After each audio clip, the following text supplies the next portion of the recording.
श्रमण रत्न प्रणत सागर जी महाराज के 44वें अवतरण दिवस के उपलक्ष्य में गुरु भक्त परिवार हुकुमचंद सेठी, इंदु सेठी, प्रवीण सेठी, मेघा सेठी, माहिर सेठी, सुरेश चंद सेठी, प्रकाश चंद सेठी, अशोक कुमार सेठी। समीचीन विकल्पों का सम्यक समाधान, इस बहुचर्चित कार्यक्रम में मैं आप सभी का स्वागत करता हूं। सुप्रभुवाच यूट्यूब चैनल की प्रस्तुति समीचीन विकल्पों का सम्यक समाधान। जैसे आचार्य भगवान गुरुवर श्री विशुद्ध सागर जी महाराज कहते हैं एवं उन्हीं के सुयोग्य शिष्य मुनि श्री सुप्रभ सागर जी महाराज जी कहते हैं, समय पे किया गया काम समय को दिलाता है। जी हाँ, अगर आपके मन में उठने वाले विकल्पों को आप समय पे उसको शमन करते हैं या शांत करते हैं तो आप चैन से रह सकते हैं। मुनि श्री सुप्रभ सागर जी महाराज एवं मुनि श्री प्रणत सागर जी महाराज अथक परिश्रम से सम्यक समाधान इस कार्यक्रम के माध्यम से देश विदेश विभिन्न प्रांतों से जुड़े हुए लोगों के मन में उठने वाले विकल्पों का शमन करते हैं या सम्यक समाधान करते हैं। इस कार्यक्रम के द्वारा जो लोग लाभान्वित होते हैं उनका मैसेज या कॉल से ओम नमः सिद्धेभ्य पंच परमेष्टि भगवान की परम पूज्य आचार्य भगवंत गुरुवर विशुद्ध सागर जी मुनि महाराज जी की जय। परम पूज्य मुनि श्री सुप्रभ सागर जी महाराज जी की जय।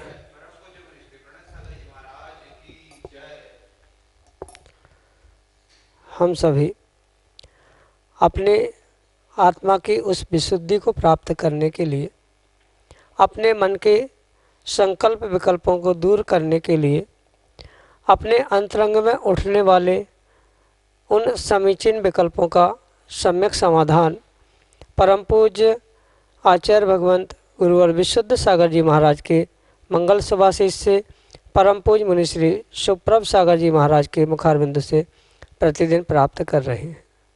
और उन समीचीन विकल्पों के माध्यम से जो हमें सम्यक समाधान प्राप्त हो रहा है, वह सम्यक समाधान निश्चित ही हमारे कल्याण के मार्ग के लिए एक कार्यकारी उपाय साबित होगा।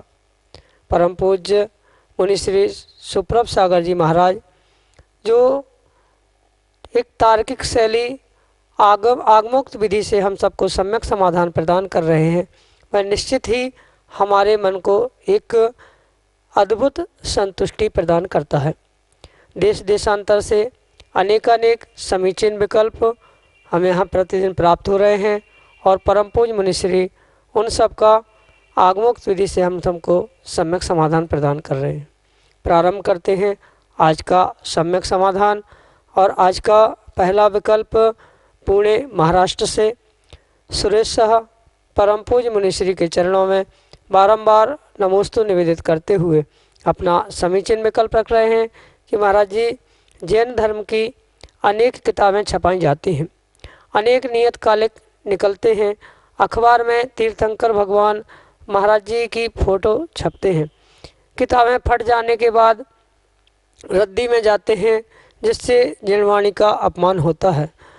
तो इन किताबों, मासिक पत्रिकाओं, अखबार आदि का सदुपयोग संवर्धन कैसे करें, सम्यक समाधान के माध्यम से हमारे समीचीन विकल्प का सम्यक समाधान करते हुए हमारा मार्गदर्शन करने की अनुकंपा करें। नमोस्तु महाराज जी, नमोस्तु। ओम नमः सिद्धम परम पूज्य आचार्य भगवान गुरुवर विशुद्ध सागर जी महाराज की जय।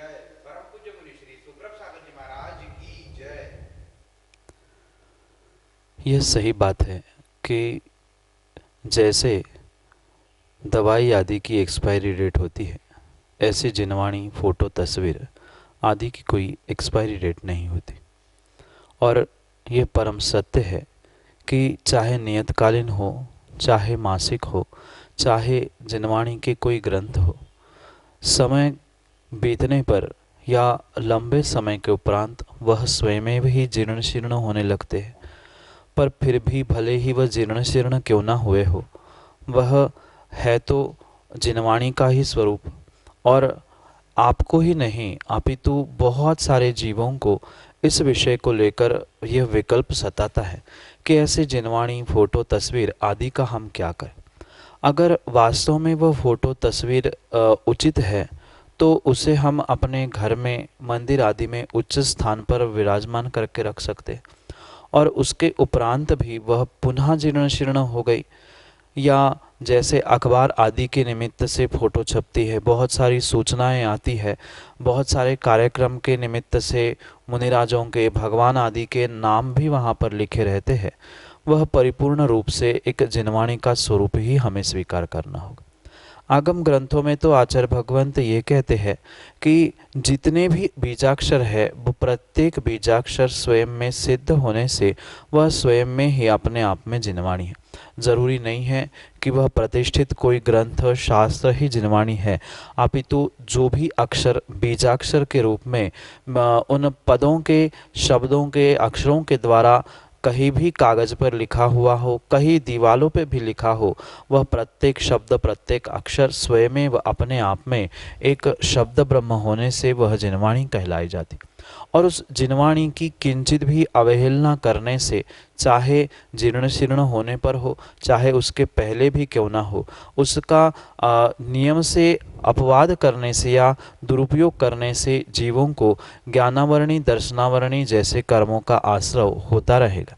इसलिए उनसे बचने के लिए सर्वोत्कृष्ट कार्य यही है कि जब जिनवाणी का, जैसे आप मंदिर की पूजा आदि की जिनवाणी को देखते हो, बहुत सारे जीव उसी गीले हाथों से जिनवाणी के पन्ने पलटते हैं।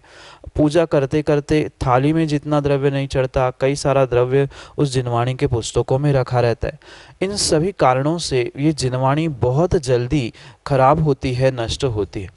इसलिए पहले तो, सबसे पहले बहुत सावधानी पूर्वक जिनवाणी के पन्नों को पलटे, बहुत सावधानी पूर्वक उनको सुरक्षित स्थान में हम रखें, बहुत अच्छे तरीके से उसे अचार में, कपड़े में बांधकर उच्च स्थान पर विराजमान करें, क्योंकि ये द्रव्य है और प्रत्येक द्रव्य का नष्ट होना उसका स्वभाव ही है। और नष्ट होते हुए भी प्रयास हम इतना कर सकते हैं, जो 2 साल चलने वाली जिनवाणी थी उसे सुरक्षित करते हुए हम उसे 5 साल की उम्र बढ़ाने का प्रयास अवश्य ही कर सकते।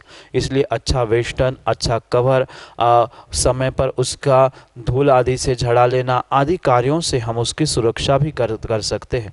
और अंत में जब बिल्कुल ही उसका रख रखाव करना संभव नहीं होता, वर्तमान में बहुत सारी ऐसी संस्थाएं हैं जो उन कागज़ों को, उन जिनवाणी को रिसाइकल करने के लिए प्रयोग में लाते हैं।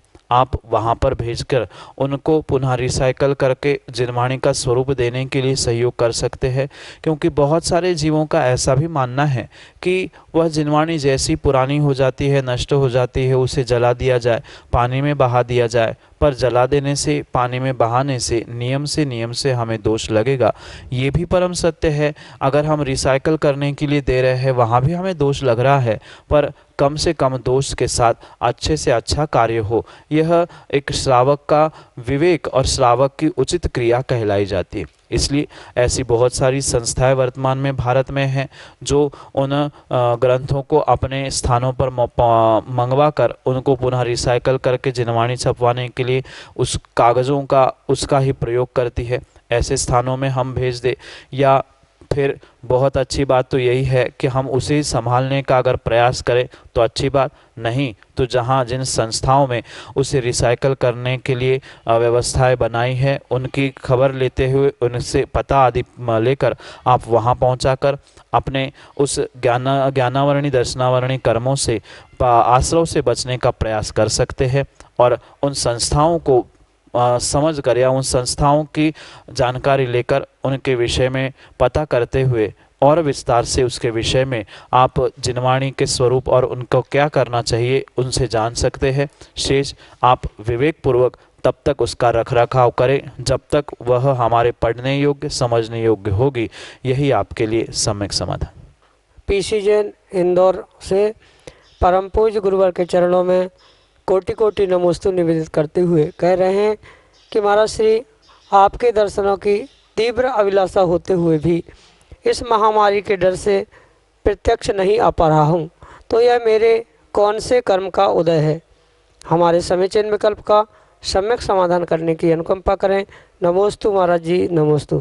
जीव के साथ एक समय में मात्र एक ही कर्मों का उदय नहीं रहता, अपितु अनेक कर्मों के उदय के निमित्त से ही जीवों को परिपूर्ण रूप से वर्तमान या भूत भविष्य में क्रियाओं को क्रियान्वित करने का वह सौभाग्य कह दो या उन क्रियाओं को करने के लिए प्रवृत्त होना पड़ता है। इसलिए मात्र जो मुख्यता से कर्म के उदय के विषय में कहा जाता है वह किसी एक कर्म की मुख्यता से जरूर कहा जाता है, पर परम सत्य सभी सातों आठों कर्मों का प्रति समय जो उदय चल रहा है उनके तालमेल से ही हमारे जीवन में अच्छे बुरे सुख दुख आदि के कार्य निष्पन्न हुआ करते। जैसे कि तीव्र भावना होने पर भी आप यहाँ नहीं पहुँच रहे हो, ये अगर मुख्यता से बात हम करेंगे तो हमारे दर्शनावरणी अंतराय आसाता वेदनी आदि के निमित्त से हमारे इस पाप कर्म का वर्तमान में उदय चल रहा है। मात्र आपका ही नहीं अपितु बहुत सारे ऐसे जीव हैं जो साक्षात गुरु के दर्शन करना चाहते हैं, प्रभु के पूजा आराधना भी करना चाहते हैं, पर वर्तमान के माहौल को देखते हुए वह उन क्रियाओं को मात्र और मात्र स्वयं के ही नहीं अपितु जो एक सामुदायिक रूप में सर्वांगीण रूप से सभी का मिलकर ये पाप कर्म का उदय है, उसके कारण से ही जीव अपने उस उच्च लक्ष्य तक ध्येय तक नहीं पहुंच पा रहा है। मुख्यता से अगर आपके विषय में समझा जाए, दर्शन की तीव्र अभिलाषा है, हम देखना भी चाहते हैं, साधन भी है, सब कुछ व्यवस्था है, पर फिर भी उस बीमारी के डर से नहीं पहुंच पा रहे हैं, तो हमारे भीतर उस तीव्र अंतराय कर्म का और साथ साथ दर्शनावरणी कर्म का भी उदय है। दर्शनावरणी कर्म स्वयं ही कहता है कि दर्शन करने की अभिलाषा होने पर भी, किसी को देखने की इच्छा होने पर भी वहाँ तक नहीं पहुँच पाना। जैसे उसका विस्तार करते हुए आचार्य महाराज कहते हैं कि कोई राजा बैठा है पर बीच में पर्दा है, दरवाजा बंद है, हम अंदर नहीं पहुँच पा रहे हैं, वह दर्शनावरणी का लक्षण बताया गया। और जो विघ्न आ रहे हैं शुभ कार्यों में वह अंतराय के निमित्त से आ रहे हैं। तो ये दोनों प्रकार के मुख्यता से कर्मों के उदय के निमित्त से ही जीव अपने देवशास्त्र गुरु जो श्रद्धा का स्थान था वहाँ पर पहुँच नहीं पा रहा है, क्योंकि बाकी शेष कर्म तो साथ में रहेंगे ही। कथनचित असाता वेदनी का भी उदय है कि हम शुभ कार्य नहीं कर पा रहे हैं, ज्ञानावरणी ज्ञान नहीं प्राप्त कर पा रहे हैं गुरु के पास पहुंचकर साक्षात रूप से, वह भी कथनचित ज्ञानावरणी कर्म का उदय है। वह ऐसे अनेक कर्मों का सामूहिक फल मुख्यता वह दर्शनावरणी और अंतराय, इन दो कर्मों के निमित्त से भाव होने पर भी, अभिलाषा इच्छा होने पर भी हम शुभ कार्यों को और गुरु के दर्शन आदि को प्राप्त नहीं कर पा रहे हैं। यही आपके लिए सम्यक समाधान। अगले विकल्प के लिए राजजैन चंदेरा मध्य प्रदेश से, जहां परम पूज्य मुनिश्री के सानिध्य में विगत फरवरी माह में ऐतिहासिक पंचकल्याणक एवं गजरत महोत्सव संपन्न हुआ, अपने समीचीन विकल्प के साथ हमारे सामने हैं। मुनिश्री के चरणों में कोटि कोटि नमन एवं त्रिवार नमोस्तु नमोस्तु नमोस्तु मुनिश्री। हे गुरुवर, जब हम पूजा करने जाते हैं, अभिषेक के लिए पर्दनी पहनते हैं पूजन के लिए, तो अभिषेक करने से और भगवान के चरण छूने से हमें उतना ही पुण्य मिलता है? इस शंका का समाधान करें। नमोस्तु मुनिश्री। दानम पूजा मोक्षम सावय धम्मो न सावया तेर्णविणा। आचार्य कुंद स्वामी रेणसार जी ग्रंथ में श्रावक के लिए दो मुख्य कर्तव्यों का बोध कराते हुए कहते हैं, दान और पूजा श्रावक के लिए एक अनिवार्य कर्तव्य है, और उस पूजा के अंतर्गत ही आचार्य भगवंतों ने भगवान की अभिषेक को भी ग्रहण किया है। मात्र अष्टद्रव्यों को चढ़ा देना इतनी ही पूजा नहीं है, अपितु पूजा का एक अंग अभिषेक भी कहा गया है। जब तक अभिषेक पूर्वक पूजा नहीं की जाती तब तक वह सर्वांगीण पूजा आगम के परिप्रेक्ष्य में स्वीकार नहीं की जा सकती। इसलिए उस सर्वांगीण पूजा को प्राप्त करने के लिए श्रावक को सर्वप्रथम प्रक्षाल, अभिषेक, शांतिधारा आदि क्रियाओं को क्रियान्वित करना अनिवार्य है। जैसे कि आपने विकल्प रखा है कि हमने मन में संकल्प किया अभिषेक करना है, आपने परधनी धोती पहन ली और मंदिर भी पहुंच गए, समय का अभाव या कुछ ऐसे कारणों से आप अभिषेक नहीं कर पाए और शीघ्रता से प्रभु के भगवान की प्रतिमा के चरण स्पर्श करके लौट आए, तो ये अभिषेक का तो पुण्य आपको नहीं मिलेगा, क्योंकि अभिषेक हुआ करता है। भले ही आप पूरी विधि से पूर्णता रूप से अभिषेक से लेकर शांति धारा तक या उसके बाद तक नहीं रुक पाए, पर अगर मात्र आपने अभिषेक का भी संकल्प किया है तो कम से कम आप भले ही मंत्रोच्चारण बने नहीं बने, कम से कम नमोकार के साथ या बिना कुछ पढ़े भी अपने विशुद्ध परिणामों के साथ एक कलश तो प्रभु के सर पर डालना आवश्यक ही कहलाएगा। क्योंकि मात्र चरण स्पर्श करने से कभी भी किंचित भी किसी भी प्रकार से हमें अभिषेक करने का पुण्य नहीं मिल सकता। अभिषेक करने का पुण्य व्यक्ति को तभी मिल सकता है जब वह साक्षात अभिषेक को प्राप्त करे। हाँ, अगर कृतकारित अनुमोदना की भी आप बात करो कि हम नहीं कर पा रहे हैं, किसी को करते हुए देख रहे हैं, उसकी अनुमोदना कर रहे हैं, तो फल मिलेगा। पर यह भी बात समझना, अनुमोदना श्रावक के लिए तभी कही गई है जब वह उस क्रिया को करने की सामर्थ्य नहीं रखता। जैसे कुछ परिवार के गमी या कुछ आदि के निमित्त से दोष प्राप्त हुए हो, कुल आदि में कुछ दोष गड़बड़ हो, आदि के निमित्त से ही अगर श्रावक प्रभु का पूजा अभिषेक दान आदि नहीं कर पा रहा है, तब उसके लिए जब पर्याय की ऐसी कुछ व्यवस्था है, उसके निमित्त से आचार्य भगवंतों ने अनुमोदना आदि का विधान बताया है। जब श्रावक आप हो, उच्च कुलीन हो, करने की शक्ति है, शरीर में कुछ रोग नहीं है, कोई सूतक पातक का बंधन नहीं है, ऐसे काल में आपको अवश्य ही प्रभु का अभिषेक करना एक श्रावक की दृष्टि से अनिवार्य कर्तव्य ही मानना होगा। क्योंकि ये बात भी राज बेटा समझना कि जीवन में हम कुछ कर पाए नहीं कर पाए, पर जिस नाम से हम अपने आप को जैन मानते हैं, उस नाम से हमें जैन अगर वास्तव में बन के रहना है तो जिनेंद्र भगवान का अभिषेक पूजा हमें करना ही एक सर्वोत्कृष्ट कार्य हमारे जीवन में होगा। जितनी भी विषमताएं, जितने भी दुख, जितनी भी परेशानी हमारे जीवन में आ रही है, उसके लिए सर्वोत्कृष्ट मार्ग एक और एक ही है, वह है प्रभु की भक्ति। और प्रभु की भक्ति करते समय उनका अभिषेक, उनकी पूजा और शाम का देव दर्शन, आरती आदि के निमित्त से हमें सतत प्रभु की भक्ति करते रहना चाहिए। और आप तो उस अतिशयकारी चंदेरा क्षेत्र में और मंदिर में पहुंचने वाले श्रावक के रूप में आपने साक्षात भगवान का अतिशय आपके उस पंचकलणक के निमित्त से देखा है। और मैं तो कहता हूँ आप सब काम छोड़ देना, भले ही दिन में सुबह आधा घंटा जल्दी उठना,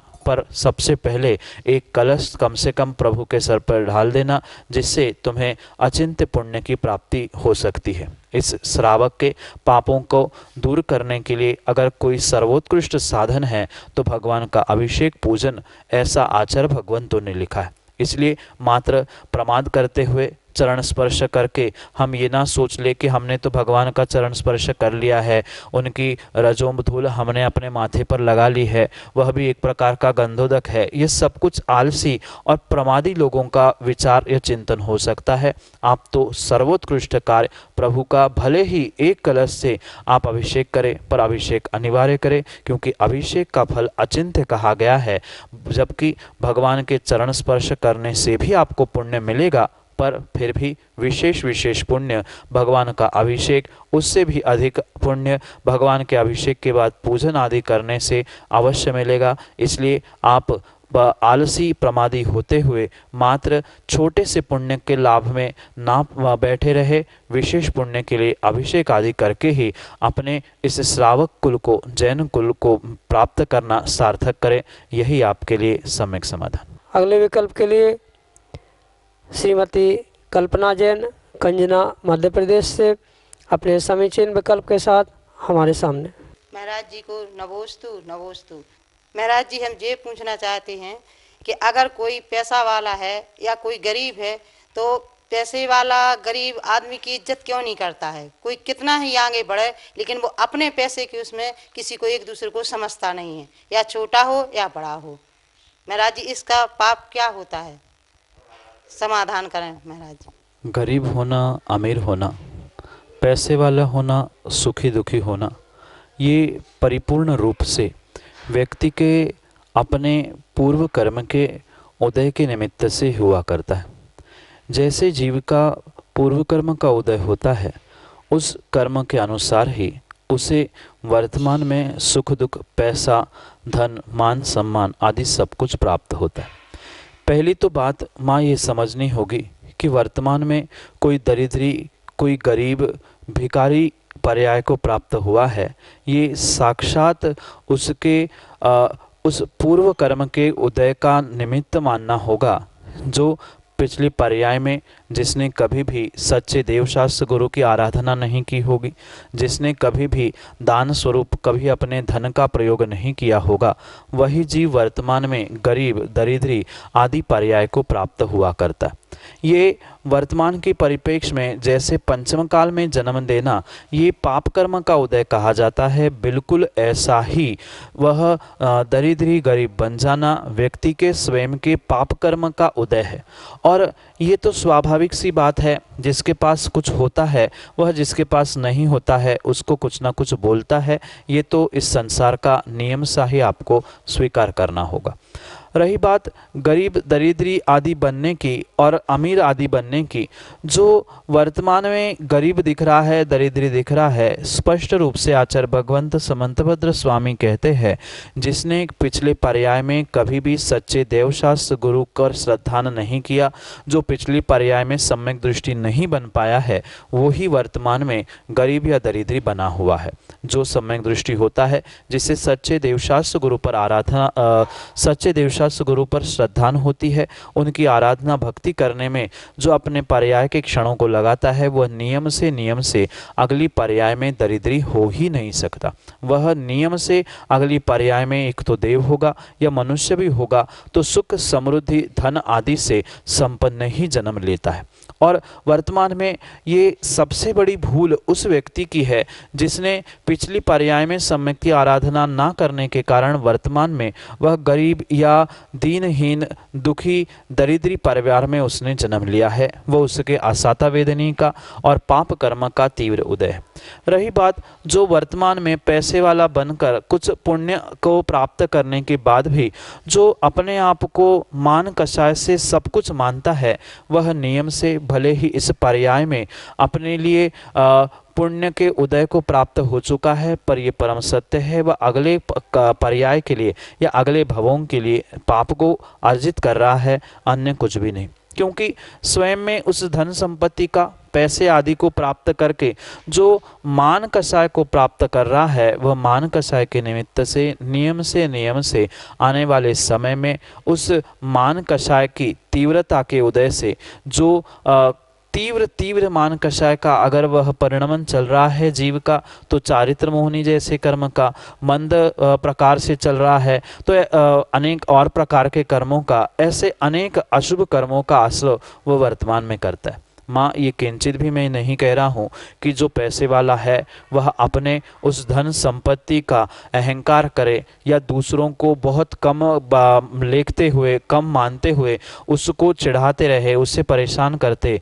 मेरा अभिप्राय यह नहीं है, पर ये बात भी हमें स्वीकार करनी होगी कि माना कि मैं गरीब हुआ हूँ तो ये मेरे पाप कर्म का उदय है। हमें उस समय ये चिंतन करना होगा कि मैंने पिछली पर्याय में कुछ ऐसी भूल की थी जिसके कारण से मुझे वर्तमान में ऐसे दुख और कष्ट उन धन संपत्ति आदि के निमित्त से प्राप्त हो रहे हैं। साथ साथ उसके बाद फिर ये भी चिंतन करना होगा कि सामने वाला अगर मेरे निमित्त से या मुझे गरीबी, दरिद्री आदि देखते हुए मुझे चिढ़ा रहा है, परेशान कर रहा है, मुझे कुछ भी नहीं मान रहा है, तो उसके पीछे भी मेरे ही पाप कर्म का उदय है।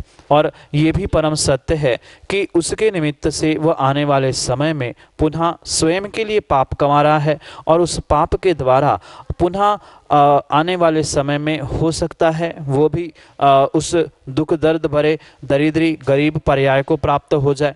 इसलिए बहुत अच्छी बात तो यही है कि अगर जो गरीब व्यक्ति है वह अपने आप में इस बात को समझकर संतुष्ट हो जाए कि मेरे पाप का उदय है और अगले पर्याय में ये जो मुझे आज परेशान कर रहा है वह परेशान करने के निमित्त से या मान कषा आदि के निमित्त से वो भी दुख दर्द भोगेगा, उसके बारे में भी अशुभ चिंतन ना करें, क्योंकि पहले ही हमने पाप कर्म के आश्रय से दुख भरे इस पर्याय को प्राप्त किया है। अगर वर्तमान में भी हम अपने आप को नहीं संभाल पा रहे हैं, दूसरे पैसे वालों को देखकर ईर्ष्या कर रहे हैं या अन्य उसको भी कुछ हो जाए या वो भी गरीब हो जाए ऐसा चिंतन कर रहे हैं, तो हमें पुनः आने वाले समय के लिए पुनः पाप का आश्रय होगा। पर यह भी परम सत्य है, जो जैसा करता है उसको वैसा फल अवश्य मिलता है। उसने आपको पैसों के धन से आदि के निमित्त से परेशान किया है, दुखी किया है, तो नियम से उसे भी अगली पर्याय में तत्त कर्मों का आश्रय अशुभ रूप से पाप रूप से प्राप्त होगा। उससे कोई भी उसे बचाने वाला नहीं हो सकता। उसका वह कार्य वर्तमान के अपेक्षा से निंदनीय है और वर्तमान में आपने जो गरीब पर्याय प्राप्त की है वह आपके भविष्य के निंदनीय कार्य का फल था, उसको अगली पर्याय में फल मिलेगा। आपको पिछली पर्याय का फल वर्तमान में मिला है, इसलिए दोनों भी सोच समझकर संभल कर अपनी पर्याय अपने परिणामों को संभालने का प्रयास करें। गरीब बनना स्वयं की गलती थी और उस गरीब को देखकर दूसरों का चिढ़ाना वह आने वाले समय के लिए उसकी गलती थी। इसलिए ना अहंकार में डूबकर अपने धन संपत्ति का मान करते हुए किसी गरीब को, दीनहीन को ना सताना, ना उसको परेशान करना, ना उसे चिढ़ाना। चिढ़ाने से, सताने से, उसको दबाने से अगली पर्याय तुम्हें ही दुख रूप मिलेगी। ये भी परम सत्य स्वीकार करना होगा। यही आपके लिए सम्यक समाधान। जय जैन बंधु, आप हम सभी लाभ ले रहे थे सम्यक समाधान इस कार्यक्रम का। यह कार्यक्रम प्रतिदिन शाम को 4 बजे पारस टीवी चैनल पर एवं 5:13 पे सुप्रभु आज इस यूट्यूब चैनल से प्रसारित होता है। इसका पुनः प्रसारण फेसबुक के माध्यम से भी होता है। श्रमण रत्न प्रणत सागर जी महाराज के 44वें अवतरण दिवस के उपलक्ष्य में गुरु भक्त परिवार हुकुमचंद सेठी, इंदु सेठी, प्रवीण सेठी, मेघा सेठी, माहिर सेठी, सुरेश चंद सेठी, प्रकाश चंद सेठी, अशोक कुमार सेठी, नागपुर